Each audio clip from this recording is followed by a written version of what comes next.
لهذا المشروع حباباتي تحتاجوا هاد الباطا برك وزوج مكونات فقط. ساهل هذا المشروع والربح ديالو ان شاء الله يكون وافر عليكم. تحتاجوا كاس ونص تاع السكر عادي كريستاليزي، تحطوه في المقله كما راكم تشوفوا. انا درت كاس ونص.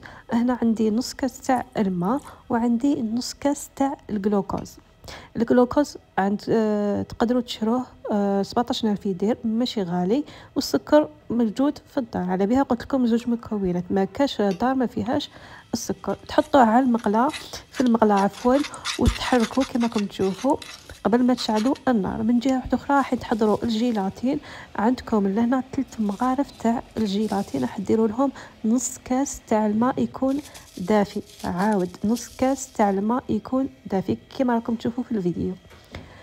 انا كنت شعلت على هذاك السيرو اللي درته مع الاول وخليه يغلي. كي يغلي كما راكم تشوفوا في لا فيديو، او يغلي لنا. هنا نحسب 2 دقائق ونطفي. هنا نديرو في الباتور اللي نخلط فيه كما راكم تشوفوا راهو سخون يغلي.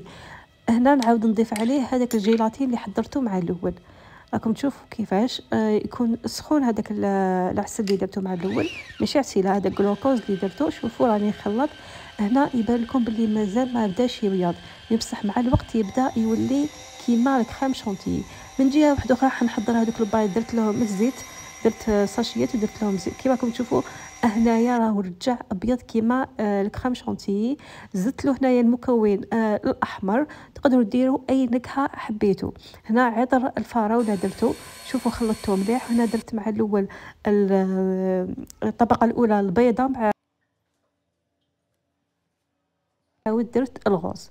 من جهه واحده اخرى نحضر اللون الاخر اللي هو ذوق البنان. كما راكم تشوفوا نفس الشيء درت مع كما درت مع الاول. درت الطبقه الاولى بيضاء ومن بعد الطبقه الثانيه غوز. الا هنا كما راكم تشوفوا هنا وجدت لي لاباط، كنت دخلتها للفريجيدر. الحلوه ديالي راهي واجده. دخليها للفريجيدر مده ساعه ونص. تقدري ديريها ليله كامله وهي يعني ماشي في الكونجيلاتور لتحت، تخلوها ليله كامله من افضل، ولا نص ساعه وتقدري ماشي نص ساعه يعني ساعه ونص تقدري تخدمي بها عادي. هنا حطيت المايزينا وكما راكم تشوفوا نحيتها من البلاستيك هذاك اللي كنت درت له الزيت. كما قلت لكم درت له الزيت باش حطيت هذه الخليط باش ما تلصقليش في الباطا. درت الزيت على هذاك الساشي كما راكم تشوفوا. نحطوه في المايزينا باش نقدر نقطعه، سينو اذا ما غدرتولوش مايزينا ما راحش يتقطع معاكم.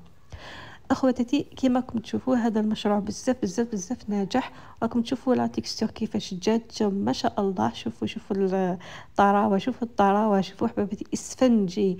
لهنا باش نقدر نقطعوه كما راكم تشوفوا راني نحط في الموس في المايزينا ونعاود نقطع كما راكم تشوفوا. هنايا تقطعيه على حساب وانتي واش راكي حابه تديري في الساشيات ديالك اللي راح يكونوا كمشروع.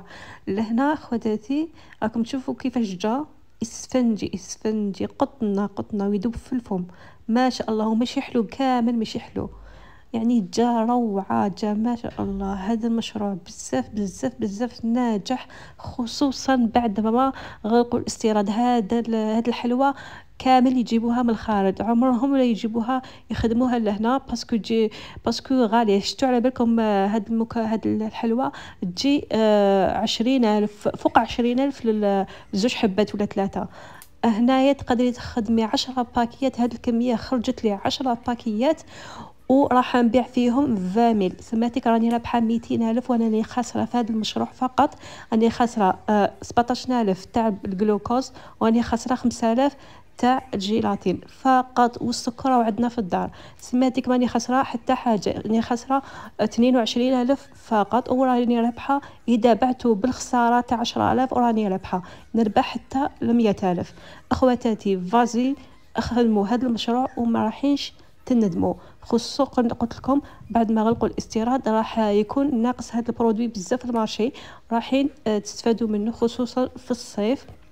كما راكم تشوفوا خواتاتي تقطعوه صغير كبير كما حبيتوا نتوما.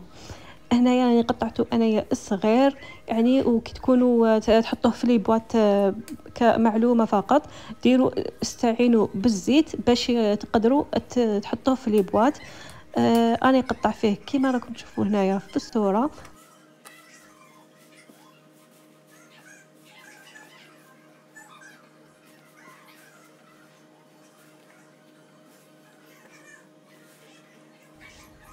شوفوا ما شاء الله الكميه اللي تحصلت عليها كميه كبيره، وشوفوا كيفاش داير من الداخل، ما خليته غير ساعه ونص مي راح يزيد يتعلق وراح يجي ما شاء الله.